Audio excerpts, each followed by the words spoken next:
तो चलें भाई, आज की हम क्लास का आगाज़ करते हैं। हम यहाँ पे पैरेलल में GCF ग्लोबल को ओपन करते हैं। GCF global Excel.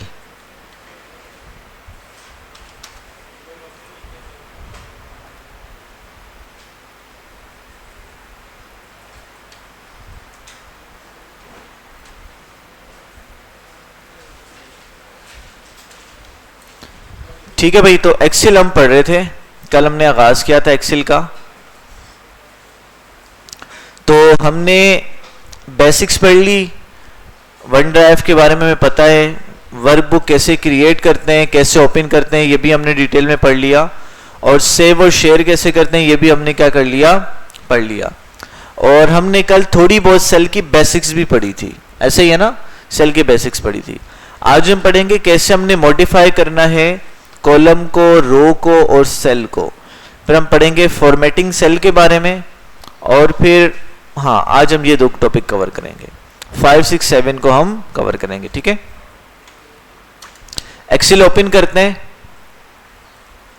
अब देखें भाई, कल हमने क्या पढ़ा था, कल हमने पढ़ा था सेल के बारे में, डिटेल में पढ़ा था।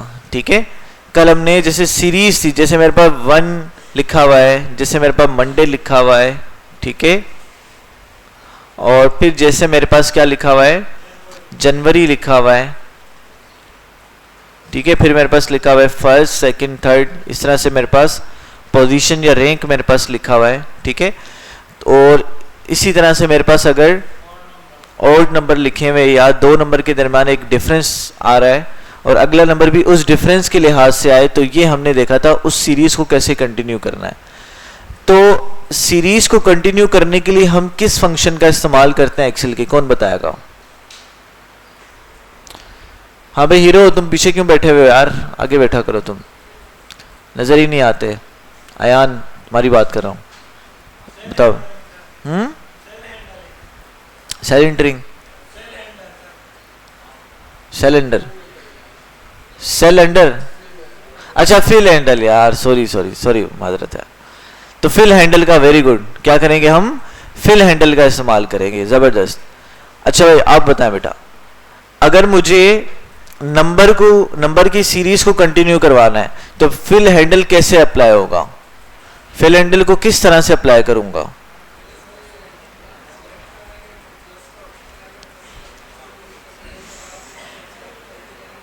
हाँ, जब क्या आएगा, प्लस का ऑप्शन आएगा, फिर क्या करेंगे?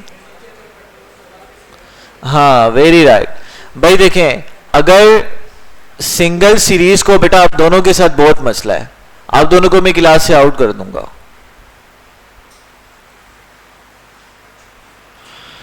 अच्छा भाई देखें, अगर हमारे पास किसी भी सेल की, अगर आप सीरीज को कंटिन्यू करने जा रहे हैं, आप उस पर क्लिक करें और क्लिक करने के बाद राइट कॉर्नर पे जाएंगे तो प्लस का ये सिंबल बना हुआ आएगा, सही है। अब प्लस का सिंबल जब आपका बना हुआ आएगा, आप कंट्रोल दबाएंगे और कंट्रोल दबाने के बाद आप इसको नीचे ड्रॉप डाउन लेके चले जाएंगे, तो आपके पास ये सीरीज क्या हो जाएगी, आपकी कंटिन्यू हो जाएगी। ये नंबर की बात कर रहा हूं, सही है। इसी तरह से अगर आपके पास क्या है, कोई भी अल्फाबेटिकल फॉर्म में कोई भी सीरीज आपने कंटिन्यू करवानी है, तो क्या करेंगे, फिर हमें कंट्रोल दबाने की जरूरत नहीं है, जस्ट हम क्या करेंगे, उसको नीचे लेकर आ जाएंगे, सही है। और समटाइम देखिए ये होता है कि हमें क्या चाहिए, हमें सिर्फ मंडे नीचे चाहिए, जनवरी नीचे चाहिए। अब क्या करेंगे, कॉपी करके कंट्रोल V करेंगे, इसमें भी क्या लगेगा, टाइम लगेगा। तो आसान तरीका डुप्लीकेट करने का क्या है, आप कंट्रोल दबा के इसको नीचे लेकर आओ, तो अब सिर्फ क्या होगा, मंडे रिपीट होगा। बात समझ आ रही है? अगर आपने किसी नंबर को रिपीट करना है, जैसे यहाँ पर 5 है, तो क्या करना है, कंट्रोल दबाए बगैर आपने उसको नीचे लेके आना है, तो इसका क्या निकल के आ जाएगा, डुप्लीकेट निकल के आ जाएगा। सही, समझ में आ रही बात? अच्छा, तो इसी तरह से जनवरी है हमारे पास, इसको नीचे लेकर आते हैं बगैर कंट्रोल के, तो सारे मंथ्स को कंटिन्यू करेगा, डे को कंटिन्यू करेगा, पोजीशन को इजीली यहाँ पर क्या करेगा, ये कंटिन्यू करेगा। फिर मैंने आपसे एक बात कही थी, मैंने कहा था कि भाई अगर आपके पास सीरीज में नंबर मौजूद हैं तो फिर आपको एक एक करके करने की जरूरत नहीं है, आप इन सारों को सिलेक्ट करें और यहाँ से प्लस का निशान बना हुआ है, ड्रॉप डाउन करना है, तो फिर आपको टेंशन लेने की जरूरत नहीं है। वो सारे कंट्रोल दबाए बगैर आप सारों को एक साथ भी क्या कर सकते हैं, सीरीज को कंटिन्यू करवा सकते हैं। ठीक है, तो ये कल की क्लास में हमने डिटेल में पढ़ा था। अच्छा देखिए आगे चलते हैं। फिर हमने ये देखा था कि भाई अगर मैंने क्या करना है, किसी सेल के अंदर कुछ कंटेंट एंटर करना है। भाई देखिए ये सेल है ना, इस सेल के अंदर जाने के लिए मुझे क्या करना पड़ेगा, डबल क्लिक करना पड़ेगा। समझ में आ गई? डबल क्लिक करके मैं कोई भी कंटेंट लिख सकता हूं, सही है। अच्छा फिर मैं यहां पर गया, मैंने डबल क्लिक नहीं किया, मैं दोबारा कुछ लिखूंगा तब भी लिखा जा रहा है। ठीक है, तो डबल क्लिक करके लिखने का क्या फायदा है? ठीक है, इसका फायदा ये है कि अगर फॉर एग्जांपल मैं चाहता हूं फर्स्ट की जगह मैंने क्या लिखना है, फर्स्ट पोजीशन लिखना है, तो फर्स्ट पोजीशन लिखने के लिए मुझे क्या चाहिए होगा, आगे मैं क्या लिखूंगा, सिर्फ पोजीशन आएगी तो फर्स्ट पोजीशन बन जाएगा। तो फर्स्ट लिखा हुआ है, मैं जाके लिखता हूं पोजीशन, POSITION, पोजीशन जैसे लिख के एंटर किया तो क्या हुआ, वो तो फर्स्ट तो गायब हो गया। तो इसका मतलब क्या हुआ कि अगर आप डबल क्लिक किए बगैर क्या करते हो, आप किसी सेल के ऊपर कुछ भी लिखते हो तो वो उसको रिप्लेस कर देता है। समझ आ रही है? अगर आप चाहते हो फर्स्ट भी लिखा रहा है साथ में पोजीशन भी आ जाए, तो आपको क्या करना पड़ेगा, आपको डबल क्लिक करना पड़ेगा। डबल क्लिक करके फिर आपको यहां पर क्या लिखनी है, पोजीशन लिखनी है। भाई समझ में आ रही कि नहीं आ रही? ये छोटी छोटी बातें इसका ध्यान में रखना लाजमी है। अच्छा एक बात तो ये हो गई भाई, ये बात समझ में आ गई आपको? ठीक है। अच्छा उसके बाद क्या है कि मिसाल के तौर पर ये जो कंटेंट लिखा हुआ है, जैसे पहले सेल में 1 लिखा हुआ है, फिर मंडे लिखा हुआ है, फिर जनवरी लिखा हुआ है, फिर फर्स्ट पोजीशन आपका लिखा हुआ है। अगर मैंने क्या करना है, इस सेल को यहां से डिलीट करना है, क्या करना है, इस सेल को डिलीट करना है, उसके लिए हम क्या करेंगे भाई, होम टैब के अंदर ही यहां पर डिलीट का ऑप्शन आ रहा है, यहां पर डिलीट पे जाएंगे, डिलीट सेल पे हमने क्लिक करना है। जब डिलीट सेल पे जाएंगे तो एक हमें मैसेज देगा ये कि भाई इस सेल को हम डिलीट कर दें। डिलीट करने के बाद शिफ्ट सेल लेफ्ट, इस सेल को हम कहां शिफ्ट कर रहे हैं, लेफ्ट साइड पर। यानी कि जो सेल्स आपके बच जाएंगे ना, वो सारे के सारे कहां शिफ्ट हो जाएंगे, लेफ्ट पे शिफ्ट हो जाएंगे। अगर आप चाहते हैं भाई लेफ्ट पे शिफ्ट ना हो, सेल कहां शिफ्ट हो, ऊपर की तरफ शिफ्ट हो, तो फिर क्या होगा, ये जो 1 2 3 4 ये वैल्यूज नजर आ रही है ना, ये ऊपर की तरफ आ जाएंगे, यानी कि 2 ऊपर आ जाएगा और 1 तो जाहिर सी बात है डिलीट हो जाएगा। ठीक है, समझ आ रही है? फिर नीचे आ रहा है एंटायर रो, क्या आप पूरी जिस सेल में मौजूद हो सारी रो को डिलीट करना चाहते हो, तो जब इसको डिलीट करोगे तो 1 मंडे जनवरी फर्स्ट पोजीशन सारा कुछ डिलीट हो जाएगा। फिर कह रहा है एंटायर कॉलम, आप पूरे कॉलम को डिलीट करना चाहते हो तो एंटायर कॉलम पे क्लिक करके ओके करोगे, पूरा कॉलम आपका क्या हो जाएगा, डिलीट हो जाएगा। खैर हम अभी सेल पे ही रहते हैं, शिफ्ट से लेफ्ट करके देखते हैं, ओके करते हैं। अब देखें सारा कंटेंट कहां पे चला गया, लेफ्ट पे चला गया। बस समझ आ रही है? अगर मैं इसको इस तरह से करता हूं, डिलीट पे जाता हूं, अप करता हूं, डिलीट पे गया और शिफ्ट से अप करता हूं, तो अब देखो ये नंबरिंग मेरी ऊपर चली गई, 2 पर आ गया और 1 वहां से क्या हो गया, डिलीट हो गया। समझ में आ गई बात? अच्छा एक बात तो ये, लेकिन ये तो था डिलीट करना। अगर मैं ये चाहता हूं कि भाई मेरे पास ये 1 तो डिलीट हो जाए, कंटेंट तो डिलीट हो जाए, लेकिन किसी भी कंटेंट में चेंजिंग ना है, कोई भी सेल आगे पीछे शिफ्ट ना हो, तो फिर क्या करेंगे, आपने उस सेल पे क्लिक करना है। क्लिक करने के बाद आपने आना है कहां पर, ये क्लियर फॉर्मेटिंग में आना है। क्लियर का ऑप्शन नजर आ रहा है, इसके ड्रॉप डाउन एरो पे आएंगे, यहां पर लिखा हुआ है क्लियर ऑल। क्लियर ऑल से क्या होगा, जितना भी आपका यहां पर फॉर्मेटिंग होगी सारी खराब हो जाएगा, खत्म हो जाएगी। जैसे आपने ब्लू कलर दिया होगा, आउटलाइन दी होगी, सारी खत्म हो जाएगी। नीचे देखिए हमारे पास क्या आ रहा है, क्लियर फॉर्मेट आ रहा है। क्लियर फॉर्मेट से क्या होगा, कोई आउटलाइन की हुई है, कोई कलर दिया हुआ है, कोई फॉन्ट साइज बढ़ाया हुआ है, तो वो फॉर्मेटिंग खत्म हो जाएगी। और क्लियर कंटेंट से क्या होगा, जो सेल के अंदर लिखा हुआ होगा वो खत्म हो जाएगा।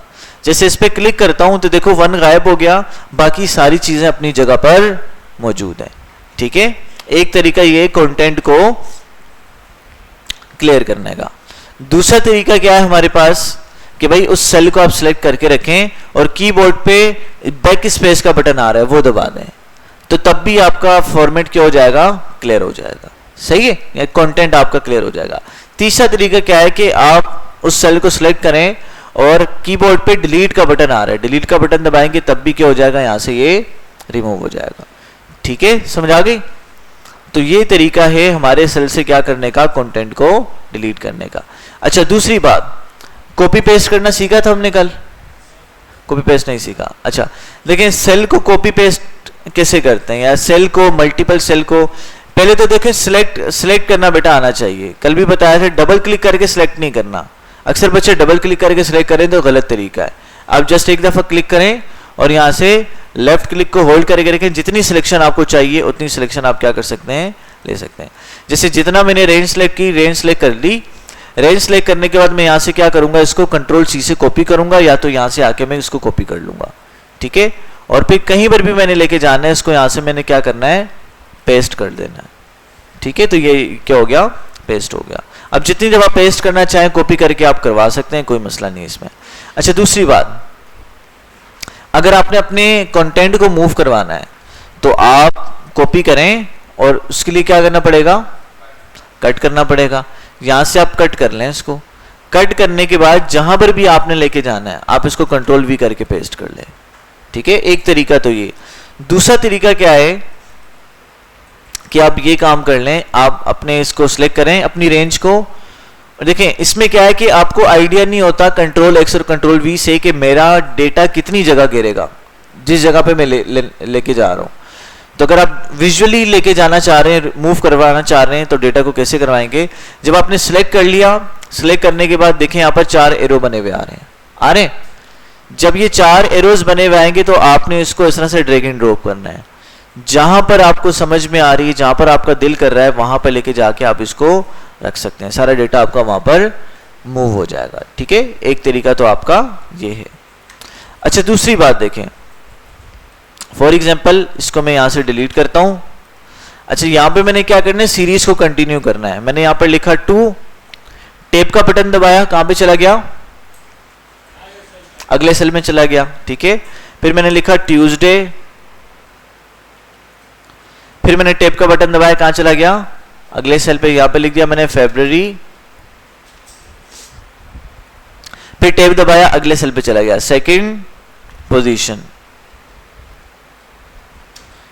ठीक है, फिर देखें मैंने क्या किया, अब देखें यहां पर मैं गया, जैसे मैंने क्या किया, टेप दबाऊंगा तो मैं अगले सेल में शिफ्ट हो जाऊंगा। ठीक है, समझ में आ रही है? अच्छा, फिर मुझे क्या करना पड़ेगा, एरो का बटन दबा के मुझे नीचे यहां पर आना पड़ेगा। ठीक है, फिर मुझे 3 लिखना पड़ेगा, फिर आगे इस तरह से कंटिन्यू, टेप दबा रहा हूं तो ये आगे की तरफ जा रहा है, समझा रही है? फिर मुझे एरो का बटन दबा के क्या करना पड़ेगा, इधर आकर मुझे सारी चीजें देखनी पड़ेंगी। अब इस मसले का हल कैसे हमने निकालना है, इस मसले का हल ये है कि जब भी आप स्पेसिफिक एरिया में आप क्या कर रहे हैं, डेटा एंट्री कर रहे हैं, तो आप उस रेंज को सिलेक्ट कर लें। जैसे मैंने इस रेंज को क्या कर लिया, सिलेक्ट कर लिया। ठीक है, तो अब देखें टेप दबाऊंगा तो इस रेंज के अंदर मेरा टेप काम करेगा, टेप दबाता जा रहा हूं, ये मेरा मूव होता जा रहा है आगे। ठीक है, मेरी उस लिमिट के अंदर, मेरी बाउंड्री के अंदर ये क्या हो रहा है, मेरा टेप वर्किंग कर रहा है। समझ आ रही है? जैसे 3 पर आया, मैंने लिखा यहां पर वेडनेसडे, यहां पे लिखा मार्च, यहां पे लिखा 3rd। ठीक है, टेप दबाऊंगा ऑटोमेटिकली मुझे आगे लेके जाएगा। समझ आ रही है? तो ये तरीका भी आप कर सकते हैं ताकि आपका टाइम थोड़ा सा क्या हो जाए, सेव हो जाए। ठीक है, नहीं तो फिर आपको माउस के जरिए से नीचे आना पड़ेगा, फिर आगे जाना पड़ेगा, तो ये आपका टाइम सेव करता है। भाई क्लियर है? चलें आगे। अच्छा, उसके बाद देखिए हमारे पास फॉन्ट ग्रुप आ रहा है, ये तो हमारी प्रीवियस बातें थी। फॉन्ट ग्रुप हमारे पास आ रहा है। फॉन्ट ग्रुप का आप जानते हैं काम क्या होता है, यहां से आप अपने फॉन्ट को चेंज कर सकते हैं। ठीक है, आप एक का करना चाहें या सारे का करना चाहें तो सिलेक्ट करें सारों को और यहां से वो फॉन्ट ले लें, तो सारों को क्या हो जाएगा, आपका फॉन्ट चेंज हो जाएगा। उसके बाद अगर आपने अपने टेक्स्ट को बोल्ड करना है तो बोल्ड कमांड इस्तेमाल कर लेंगे, टैलिक करना है तो टैलिक कर लेंगे, अंडरलाइन करनी है, मुख्तलिफ तरह से अंडरलाइन आ रही है, सिंगल आ रही है, डबल आ रही है, तो जो अंडरलाइन करनी है वो अंडरलाइन भी आप कर सकते हैं। ठीक है, फिर यहां पर मैं जाता हूं, मैंने क्लियर फॉर्मेटिंग करनी है, क्लियर आल करता हूं, सब कुछ क्लियर कर दिया इसने। अच्छा, क्लियर फॉर्मेट करता हूं, तो जो मेरा फॉर्मेट अप्लाई किया हुआ था, मेरा फॉन्ट साइज, मेरा फॉन्ट सारे का सारा इसने क्या कर दिया, क्लियर कर दिया। भाई समझ में आ गई? अच्छा, अब देखें ये आपको ग्रिड्स नजर आ रही हैं, क्या नजर आ रही हैं, बाउंड्रीज नजर आ रही हैं जिसने सेल्स को और कॉलम को क्या किया हुआ है, अलग किया हुआ है। लेकिन जब मैं कंट्रोल देखते हैं तो देखें जहां पर हमने बॉर्डर दिया वहां पर ये टेबल बन के आपका आ चुका है। सही है, तो खैर डिफरेंट ऑप्शन है, सारे पढ़ लीजिएगा आप। ठीक है, ये सारे हम डिटेल में वर्ड में पढ़ के आ चुके हैं। ठीक है भाई, आगे क्या है, आपने इवनली अपने फॉन्ट साइज को इंक्रीज करना है, इवनली डिक्रीज करना है। ठीक है, और यहां से आपका फॉन्ट साइज चेंज होगा। ठीक है, इस सारी चीजें डिटेल में हम वर्ड में पढ़ के आ चुके हैं। अच्छा, उसके बाद देखिए हमारे पास क्या आ रहा है, यहां से हमारे पास फिल कलर आ रहा है। अगर सेल में आपने कोई कलर फिल करना है, ठीक है, हाईलाइट करना है सेल को, तो आप इससे इस कलर से जाके कर सकते हैं। फिर आपने फॉन्ट का कलर चेंज करना है तो यहां से फॉन्ट का कलर आपका चेंज हो सकता है। ठीक है भाई, समझ में आ रही बात। अच्छा, आगे चलते हैं हम। अच्छा, उसके बाद देखें, अगर आपने क्या करना है, इस सेल का फॉर्मेट इस सेल पे अप्लाई करना है, तो सेल को क्लिक करें, फॉर्मेट पेंटर वाला ऑप्शन आ रहा है, इस पे क्लिक करें और यहां पे लेके जाके आप इस पे क्या कर दें, क्लिक कर दें, तो वही वाला फॉर्मेट आपके उस सेल पे भी क्या हो जाएगा, अप्लाई हो जाएगा। आगे चलते हैं, देखें भाई हमारे पास अलाइनमेंट का ऑप्शन आ रहा है। ये डिफरेंट अलाइनमेंट्स हैं आपके टेक्स्ट की। ठीक है, यहां पे हम जाते हैं और जाने के बाद देखें ये जो अलाइनमेंट आ रही है टॉप अलाइन है, मतलब कि आपके टेक्स्ट को टॉप बाउंड्री के साथ अलाइन कर देगा। जिससे इसको देखने के लिए हम एक काम करते हैं, थोड़ा सा साइज बढ़ा देते हैं। ठीक है, अब देखिए टॉप अलाइन हो चुका। पहले सेल का साइज क्या था, सेम था, इसलिए हमें फर्क फील नहीं हो रहा था। अब देखें ये क्या हमारे पास मिडल अलाइन है। ठीक है, ये मिडल में अलाइन कर देगा। देखिए मिडल, टॉप से मिडल में आ गया। फिर ये क्या करेगा, हमें ये बॉटम अलाइन कर देगा, जैसे मंडे जनवरी ये सारा कुछ आ रहा है। सही है, इसी तरह से आप सारों को एक साथ करना चाहते हैं तो एक साथ भी आप अप्लाई कर सकते हैं। फिर ये क्या है, ये तो टॉप अलाइन था, टॉप की अलाइनमेंट थी। ये क्या हमारे पास, ये सेंटर लाइन है, सेंटर से अलाइन कर देगा। ये लेफ्ट अलाइन कर देगा और ये राइट अलाइन कर देगा। ठीक है, समझ आ गई। अच्छा, उसके बाद ये क्या हमारे पास इंडेंट है, हमारे पास हमारे टेक्स्ट को आगे पीछे लेकर जाएगा। ठीक है, जैसे हम टैब दबाते हैं ना, टैब दबाते थे वर्ड में तो हमारा टेक्स्ट आगे पीछे मूव हो जाता था। ठीक है, तो ये लेफ्ट इंडेंट है और ये राइट इंडेंट है, राइट तरफ लेके जाएगा और लेफ्ट की तरफ लेके जाएगा। ठीक है, समझ आ रही है। अच्छा, अब लेकिन इसमें क्या है कि अगर आप यहाँ पे आप टैब दबाते हो तो टैब क्या करेगा, आपको नेक्स्ट सेल में लेके जाएगा, लेकिन आगे आपकी उसको लेकर नहीं जाएगा। आपके टेक्स्ट को आगे लेके जाने तो क्या करना पड़ेगा, आपको यहाँ से इंडेंट का इस्तेमाल करना पड़ेगा। भाई समझ में आ गई बात। अच्छा, उसके बाद देखें, आप अपने टेक्स्ट को क्या करना चाहते हो, डायगोनल शो करवाना चाहते हो, ओरिएंटेशन चेंज करवाना चाहते हो, तो आपने क्या करना है, क्लिक करना है। क्यों नहीं डायगोनल कर रहा। अच्छा जी, यहां पर गए हम, इसको मिटा देते हैं।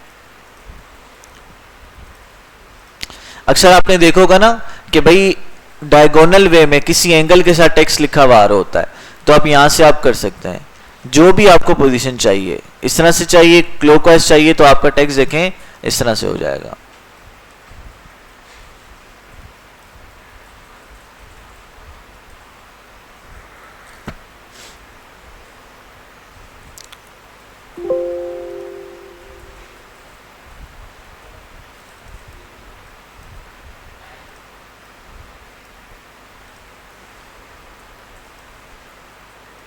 ठीक है, तो ये कुछ इस तरह का आपको डायगोनल वे में आपका टेक्स्ट नजर आ रहा है। ठीक है भाई, तो ये आपके यूज केस पे डिपेंड करता है। अगर आपका यूज केस है इस तरह से रिप्रेजेंट करवाना, तो आप क्या कर सकते हैं, रिप्रेजेंट करवा सकते हैं। डिफरेंट एंगल मौजूद हैं, जिस तरह से आप इसको रिप्रेजेंट करवाना चाहेंगे तो ये आपको रिप्रेजेंट करवा देगा।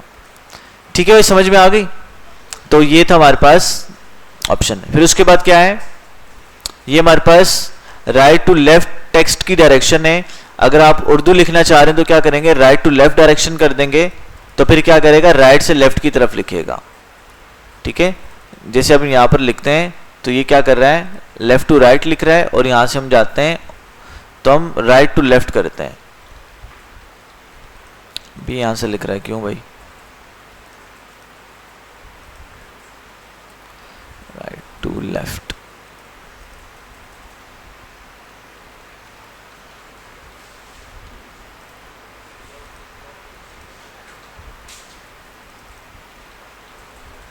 खैर ये पता नहीं काम क्यों नहीं कर रहा, इसको देखते हैं जी। हो सकता है, देखते हैं, चलें बहरहाल इस पर टाइम ज़ाया नहीं करते। अच्छा चलें आगे चलते हैं भाई। हमारे पास देखें अब ये बड़ा इंपॉर्टेंट ऑप्शन आ रहा है आपके पास, ये है मर्ज सेल का। अक्सर आपने देखा होगा कि एक टेबल बना हुआ होता है, टेबल के ऊपर क्या होता है, एक बड़ी सी क्या बनी हुई होती है, हाँ एक हेडिंग बनी हुई होती है, एक सेल के अंदर हेडिंग आई हुई होती है, ठीक है। तो उसमें हम क्या करते हैं, बहुत सारे जो सेल्स होते हैं हमारे पास, जैसे इसको मैंने एक नाम देना है तो सिलेक्ट करूंगा, यहां पे जाके मर्ज सेल का ऑप्शन आ रहा है, इस मर्ज सेल के ऑप्शन में मैंने क्लिक करना है। जैसे ही मर्ज पे क्लिक करूंगा तो देखिए मेरे पास क्या आ रहा है, सारे सेल एक बन चुके हैं, ठीक है। तो यहां से आप कुछ भी नाम इसको असाइन कर सकते हैं।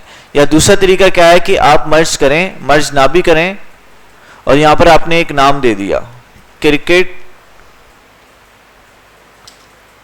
या हम कह लेते हैं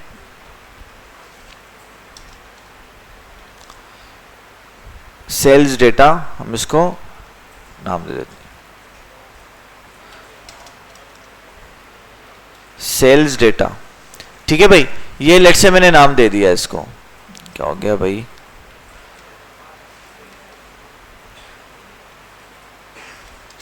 अच्छा भाई देखें ये हमने इसको नाम दे दिया। अच्छा नाम देने के बाद ये डायगोनल क्यों जा रहा है भाई,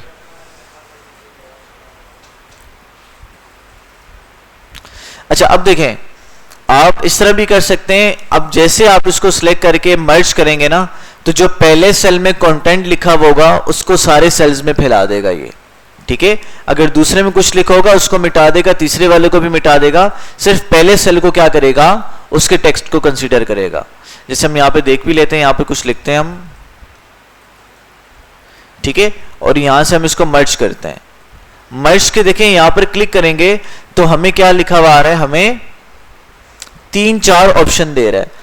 पहला क्या है, मर्ज एंड सेंटर, इसमें क्या करेगा, मर्ज कर देगा सारे सेल्स को, ठीक है, एक सेल के अंदर, ठीक है। देखें लिखा हुआ भी आ रहा है, combine and centre the content of the selected cell in a new larger cell. क्या करेगा, सिलेक्टेड सेल को एक सेल में कंबाइन कर देगा और सेंटर भी करेगा, सही है। तो यहां पर गए हम और इसने क्या कह दिया, हमें मैसेज दे रहा है, merging cell only keep the upper left value and discard other value. क्या कह रहा है कि भाई मर्जिंग सेल क्या करेगा, सिर्फ ऊपर वाली लेफ्ट वाली वैल्यू को रखेगा, बाकी सारी वैल्यूज को क्या कर देगा, डिस्कार्ड कर देगा। अगर आप चाहते हो आपका डेटा डिलीट ना हो तो ये वार्निंग आपको दे रहा है। आप चाहते हो ठीक है कहो मैंने डिलीट कर दो, ओके करोगे तो देखो पहले वाला जो लेफ्ट साइड पे डेटा था वो पूरे सेल्स पर आ चुका, ठीक है। अब दूसरा क्या है भाई हमारे पास, दूसरा है मर्ज अक्रॉस। मर्ज अक्रॉस का क्या काम है, देखें, merge selected cell in the same row into large cell. ये क्या करेगा, आपके सेल को उस सेम रो में मर्ज कर देगा, ठीक है, ओके ठीक है। लेकिन इसमें ये क्या करेगा, सेंटर में नहीं करेगा। अच्छा ये कुछ खैर, इसको हम एक काम करते हैं, यहां पर हम इसको सिलेक्ट करते हैं, सिलेक्ट करने के बाद पहले वाला ऑप्शन इस्तेमाल करते हैं, ओके करते हैं। अब देखो इसने क्या किया, इसने क्या किया, दो रोज को इसने क्या कर दिया, मर्ज करके एक बना दिया और सेंटर में डेटा कर दिया। लेकिन हम यहां पर जाते हैं और यहां से मर्ज अक्रॉस करके देखते हैं, इसने क्या किया, ये क्या कर रहा है, मर्ज अक्रॉस क्या कर रहा है, सेम रो में डेटा को एक सेल में कन्वर्ट कर रहा है। भाई समझ में आया, फर्क नहीं समझ आया। मर्ज एंड सेंटर क्या करता है, जितने भी सेल्स को आप सिलेक्ट करोगे उन सारों को कंबाइन करके एक सेल बना देगा। लेकिन मर्ज अक्रॉस क्या करेगा, अक्रॉस का मतलब होता है साथ साथ, यानी कि हर रो को क्या करेगा, अलग अलग ये मर्ज करेगा। समझ आ रही है, आपने पूरा टेबल सिलेक्ट किया तो जो पहले सेल में डेटा होगा हर रो में उसको मर्ज करवा देगा। समझ में आ रही है, लेकिन वो चीज सेंटर में नहीं होगी, अपनी उसी ओरिएंटेशन में मौजूद होगी, ठीक है। चलें भाई आगे। अच्छा उसके बाद हम चलते हैं, उसके बाद हमारे पास ऑप्शन आ रहा है मर्ज सेल का। ये मर्ज सेल क्या करेगा, ये किसी भी आपके सेल को मर्ज तो कर देगा लेकिन सेंटर नहीं करेगा। जैसे मर्ज सेल मैंने किया, देखिए इसने सेंटर नहीं किया। मर्ज एंड सेंटर क्या करेगा, मर्ज भी करेगा और सेंटर भी करेगा, ठीक है। और लास्ट में रह गया हमारे पास अनमर्ज सेल। जो सेल आपने मर्ज किए होंगे उनको अनमर्ज करना है, मर्जिंग खत्म करनी है, तो अनमर्ज पे आपने क्या करना है, क्लिक करना है, तो आपकी मर्जिंग क्या हो जाएगी, वहां से खत्म हो जाएगी, ठीक है। समझ में आ गई। तो भाई ये हमारे पास क्या है, आज की हमने ये देखी। कुछ कॉलम को देख लेते हैं। भाई ये हमारे पास कॉलम कितने आ रहे हैं, कितने कॉलम में डेटा मौजूद है मेरा, देख के बताएं। 4 कॉलम, वेरी गुड। तो अगर मुझे कॉलम ए डिलीट करना है तो उसके लिए मुझे क्या करना है, इस कॉलम ए पे जाऊंगा, एरो बना हुआ आ रहा है, इस एरो पे क्लिक कर दूंगा। एरो पे क्लिक करूंगा तो होगा क्या, इसको मैं डिलीट कर सकता हूं। अगेन वहीं पे डिलीट पे जाऊंगा और यहां से डिलीट कॉलम का लिखा हुआ है, डिलीट शीट कॉलम्स लिखा हुआ आ रहा है, इस पे क्लिक करूंगा, कॉलम मेरा डिलीट हो जाएगा। सही है।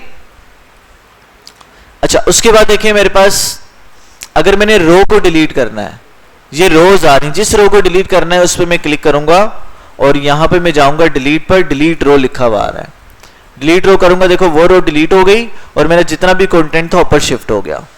समझ आ रही है। अच्छा, इसी तरह से अगर मैंने सेल का साइज कम करना है या बढ़ाना है, तो यहां पर देखें जैसे मेरे पास ये कॉलम है, कॉलम का साइज कम करना है बढ़ाना है, तो जैसे ही मैं कोने पे जाऊंगा तो ये प्लस का निशान बनवाएगा जिसके लेफ्ट राइट पे एरो नजर आ रहे हैं।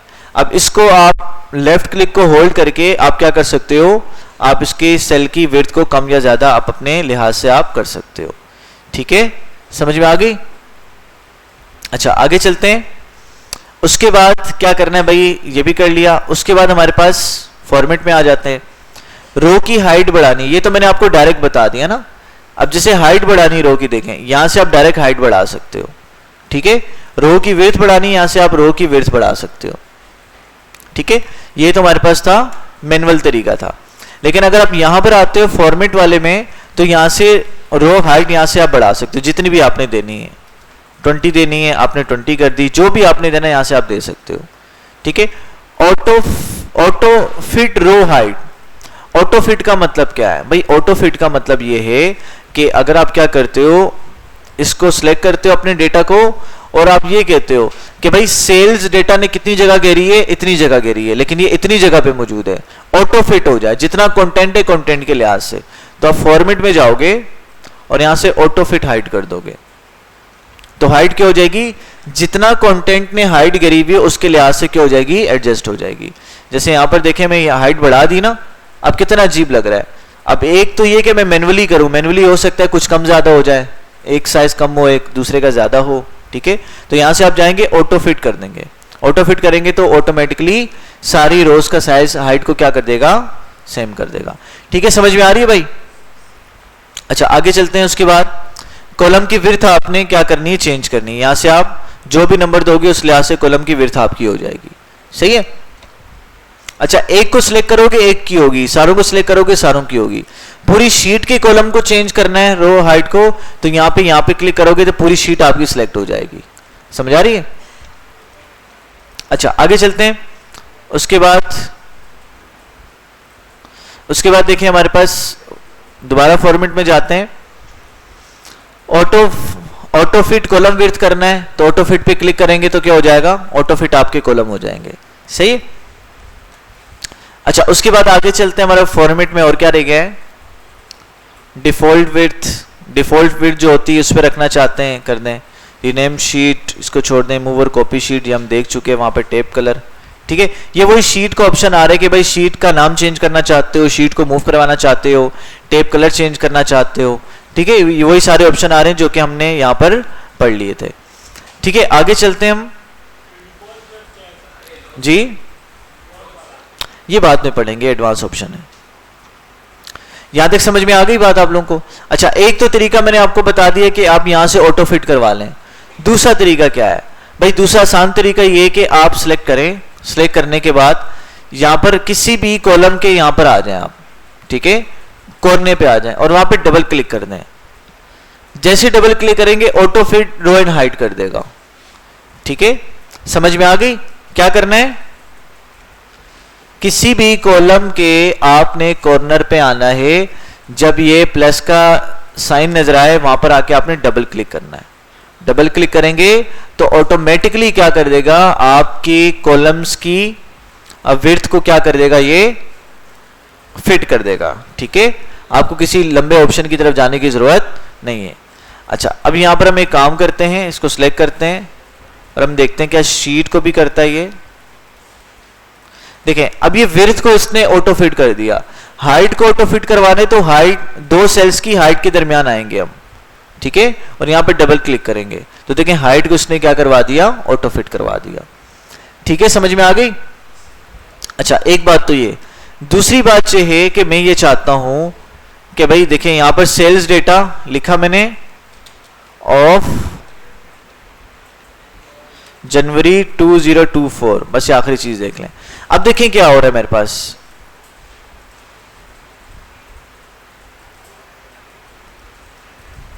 यहां पर लेट से मैंने लिखा हुआ था, देखें भाई अब क्या मसला हो रहा है।